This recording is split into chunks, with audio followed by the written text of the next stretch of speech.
La dopamine, c'est un des mots que tu as peut-être le plus entendu sur les dernières années. Tout le monde en parle, mais personne ne sait vraiment ce que c'est. Pourtant, c'est devenu un enjeu clé dans ce monde qui n'a jamais été autant rempli de sources de dopamine. Drogue, alcool, sucre, shopping, jeux vidéo, tout cela déclenche la libération de la dopamine dans ton cerveau. Mais le plus puissant, c'est certainement ton téléphone, qui est le seul à te suivre partout, tout le temps. Dans cette vidéo, je vais fortement m'inspirer du livre Dopamine Nation de Anna Lembke, qui est une psychiatre à l'université de Stanford et spécialiste des addictions. Au-delà de seulement t'expliquer comment cette molécule fonctionne, je vais te résumer et adapter la méthode cruciale pour mettre fin à ton addiction au téléphone et passer définitivement moins de temps dessus. La première question que tu peux te poser, c'est la dopamine, c'est quoi ? La première chose que je vais faire, c'est que je vais essayer de déconstruire toutes les idées reçues que tu peux avoir sur la dopamine à cause de plein de choses que tu as pu entendre qui sont différentes et pas forcément pertinentes sur la question. Une première chose que tu peux souvent entendre, c'est que les substances addictives contiennent de la dopamine. Non, en réalité, ces substances, elles vont tout simplement déclencher la libération de la dopamine dans ton cerveau. C'est quelque chose qui va être un élément interne, propre à toi, et qui va être facilité par l'utilisation, l'anticipation de ces substances addictives. La chose la plus connue qu'on entend au sujet de la dopamine, c'est qu'on la compare à la molécule du plaisir. En réalité, c'est un sacré raccourci et ça va pas être simplement lié au plaisir, mais ça va être beaucoup plus lié à la motivation. Il y a d'ailleurs une expérience qui a été menée sur des souris qui ont été génétiquement modifiées pour ne plus avoir de dopamine en elles. On leur proposait de la nourriture qui pouvait être juste à côté d'elles.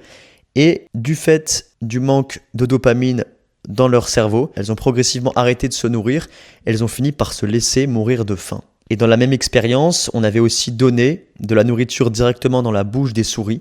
Il avait été constaté que ça ne les empêchait pas de manger et de ressentir du plaisir en mangeant. Cette expérience, elle explique aussi et elle montre que c'est lié à la motivation beaucoup plus qu'au plaisir. Une troisième idée reçue que tu peux souvent entendre au sujet de la dopamine, c'est que la dopamine agit lors de la récompense. En réalité, c'est pas non plus vrai, puisqu'elle va agir au moment de l'anticipation. De l'anticipation de cette fameuse récompense. Et c'est facilité lorsque tu vas percevoir un indice. Avec l'exemple de l'addiction aux écrans, quand tu vas entendre, quand tu vas voir une notification sur ton téléphone, c'est ça qui va créer le pic, le boost de dopamine dans ton cerveau. On parle donc de pic anticipatoire qui va arriver avant de réaliser l'action qui va être de prendre ton téléphone. Mais donc ce pic de dopamine anticipatoire va avoir lieu au début, puis après tu vas avoir une chute de ce taux de dopamine qui va être en dessous des bases initiales. Et cette chute soudaine va créer un état de manque, un état un petit peu de mal-être, et cet état de manque, c'est celui-là qui va naturellement te pousser à l'action, à savoir de prendre ton téléphone et d'aller sur telle ou telle application. Et le problème avec cette dopamine, c'est qu'aujourd'hui, on vit dans un monde où il y a un nombre infini de sources de dopamine. Que ce soit toutes les sources numériques, matérielles, toutes les choses que tu peux retrouver sur Internet, toutes les formes d'addiction que tu peux retrouver dans la société de consommation dans laquelle on vit, ça fait qu'on est devenu, chaque être humain, des chercheurs compulsif de plaisir. On cherche en permanence à assouvir ses besoins, à assouvir ses désirs pour ressentir du plaisir. Et paradoxalement, c'est des moments, c'est une période où on n'a jamais été aussi malheureux et aussi anxieux qu'aujourd'hui. Mais ce paradoxe, ou du moins cette chose qui semble paradoxale, en réalité, c'est pas du tout un hasard et c'est tout à fait normal. C'est tout à fait normal parce que le plaisir et la souffrance, en réalité, on peut dire que c'est les deux côtés d'une même balance. Tu vas avoir le plaisir d'un côté, la souffrance de l'autre. Et justement, ton cerveau, ce qu'il va chercher à avoir, c'est d'être en permanence en équilibre. Il va vouloir chercher à avoir le plaisir et la souffrance à l'équilibre et qu'il n'y ait pas l'un comme l'autre qui prennent le dessus sur l'autre. Et donc, imaginons qu'on parte de cet équilibre avec au même niveau le plaisir et la souffrance. Il y a des activités que tu vas rechercher qui vont justement faire pencher cette balance du côté du plaisir. Quand tu vas faire quelque chose qui te procure de la dopamine, ça peut être l'exemple du scroll, ça va faire que progressivement la balance va prendre le dessus côté plaisir. Et donc tu vas rapidement arriver à une forme de déséquilibre et c'est là où ton cerveau, automatiquement, puisqu'il recherche l'équilibre, l'homéostasie comme on l'appelle, il va mettre en place des mécanismes d'autorégulation pour remettre cette balance à l'équilibre. Et justement, Anna Lembke, dans son livre, ces mécanismes d'autorégulation, elle va les comparer à des gremlins. Je ne sais pas si tu as vu le film, mais des gremlins ou des petits monstres qui vont justement pour remettre cette balance à l'état initial, pousser sur le côté souffrance pour faire remonter le plaisir et qu'on arrive à nouveau à l'équilibre. Et le problème, c'est que ces gremlins, ces petits monstres, ils vont pas s'arrêter une fois que la balance a atteint à nouveau l'équilibre. Et justement, ils maintiennent la balance du côté souffrance pendant un certain temps. Et c'est notamment ça qui va expliquer qu'après avoir scrollé, après avoir assouvi un désir, tu vas pouvoir te sentir mal parce que tu vas faire face au manque ou tout simplement à l'envie de retourner faire cette activité qui t'a procuré du plaisir. Et lorsque cette exposition, elle est répétée, lorsque tu utilises sans cesse ton téléphone, que ça devient une addiction, quelque chose qui fait partie de ta vie et qui est néfaste, les gremlins, les petits monstres, ils vont être de plus en plus nombreux et de plus en plus rapides. Ce qui fait qu'ils vont avoir beaucoup plus d'impact, beaucoup plus de force sur le côté souffrance de la balance. Et donc pour avoir plus de poids sur la balance, tu vas justement devoir rechercher des stimuli qui sont beaucoup plus forts et qui sont beaucoup plus nombreux. C'est pour ça notamment que tu vas avoir besoin de plus de likes sur les réseaux sociaux, de plus en plus de notifications, que tu vas aussi tendre et regarder beaucoup plus de contenu court avec beaucoup de montage, de musique, de bruit et beaucoup de stimulation. C'est pour justement faire pencher à nouveau cette balance du côté plaisir. Et le problème, c'est qu'en augmentant ce nombre de stimuli au quotidien, la chute vers le côté souffrance, ça va être quelque chose qui va être beaucoup plus profond et beaucoup plus néfaste. Et sur le long terme, quand tu utilises trop fréquemment une drogue de façon trop intense, il y a un risque que la balance reste en permanence bloquée sur le côté souffrance. C'est ce qu'on appelle l'anédonie. Ce qui va être l'incapacité à éprouver du plaisir pour des choses simples. C'est ce qui peut expliquer notamment le fait que tu n'arrives plus à accepter l'ennui, la solitude et que tu as en permanence besoin de distraction, d'aller sur ton téléphone, d'avoir besoin de notifications, d'aller sur des réseaux sociaux, d'avoir du bruit. C'est que tu ne peux plus prendre du plaisir à faire des choses simples, à aller faire une balade, à rester seul avec tes pensées, à méditer, à lire un livre. Et une question qui peut émerger assez rapidement, ça va être comment justement retrouver cet équilibre, comment lutter contre cette addiction et remettre cette balance à l'équilibre entre le côté souffrance et le côté plaisir. Il y a une méthode qui est présente dans le livre toujours d'Anna Lemke qui s'appelle tout simplement dopamine, avec une lettre qui correspond à une étape. Et donc justement, je vais utiliser cette méthode que je vais adapter bien évidemment à l'addiction aux écrans, au téléphone. Et ce que je t'invite à faire, c'est justement de prendre le temps de réfléchir.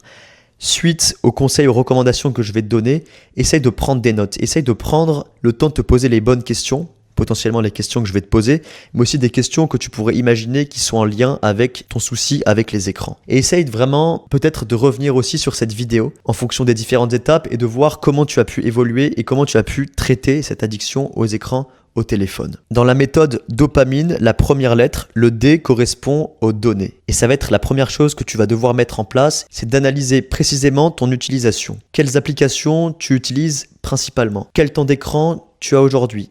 Combien de temps te prennent chaque application par jour? Pose-toi toutes ces questions pour avoir un maximum de données et pour pouvoir poser des bases sur cette méthode. Ensuite, le O, pour objectif, ça va être de te poser les questions et de comprendre pourquoi est-ce que tu vas aller sur ton téléphone ou sur telle application.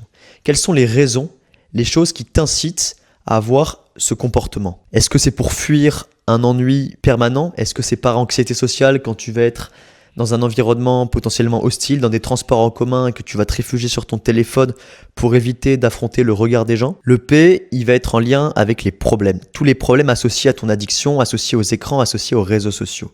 Quelles sont les choses négatives qui sont associées à ça? Est-ce que ça a un impact sur ta santé mentale, sur ton bien-être, sur ta productivité? Est-ce que tu as l'impression d'être plus seul? Le A, ça va être cette période d'abstinence qui va être essentielle et cruciale pour justement retrouver cet équilibre. Ça va être une période où Anna Lemke recommande de prendre 30 jours d'abstinence totale par rapport à la source d'addiction. Les 30 jours, pourquoi? Ça correspond par rapport aux recherches, par rapport aux patients qu'elle a pu accompagner, à la période optimale pour se passer définitivement d'une addiction. Ça va être la période où justement les gremlins vont progressivement se retirer du côté souffrance et où le cerveau va se reset et va se réhabituer progressivement à accepter des sources de plaisir plus simples. Ça va être la période qui va être la plus importante, mais aussi la plus difficile à mettre en place, surtout avec ce type d'addiction qui est ton téléphone. Et donc, concrètement, qu'est-ce que tu peux faire? La chose la plus radicale, ça peut être de simplement changer ton téléphone et de le remplacer par un téléphone à touche, par un téléphone à clapet. C'est pas forcément quelque chose que tu as envie de faire parce que tu as plein de problèmes dans ton quotidien qui vont t'empêcher de mettre ça en place. Mais si tu veux faire quelque chose de moins radical, peut-être pense à ta réelle addiction liée au téléphone. Est-ce que ton addiction, elle n'est pas plutôt liée à un réseau social bien spécifique, à TikTok, à Instagram, à YouTube? Auquel cas, ça peut être de supprimer telle ou telle application pendant 30 jours et de t'en passer complètement pour voir quel impact ça va avoir sur ton cerveau, sur ta santé mentale. Ensuite, on va passer au M comme mindfulness, c'est-à-dire la pleine conscience. Et justement, pendant cette période, pendant ce jeûne de dopamine, ça va être de comprendre, d'analyser ton manque, de voir comment ta souffrance survient. Est-ce que c'est difficile de te passer de ces écrans, de ces réseaux sociaux? Et surtout d'apprendre à tolérer l'inconfort et l'ennui. Et justement, progressivement, c'est aussi ce moment où au lieu de passer du temps à scroller, tu vas pouvoir réimplanter des habitudes qui sont beaucoup moins distrayantes, où il y a moins de stimulation, comme la lecture, comme des choses simples, telles qu'une balade en nature, d'écrire ou de méditer par exemple. Généralement, cette période de souffrance, cette période d'inconfort, elle va durer quelques jours, très certainement au début, mais ça peut durer jusqu'à 2 semaines. C'est ce qu'Anna Lomke a constaté en discutant avec ses patients.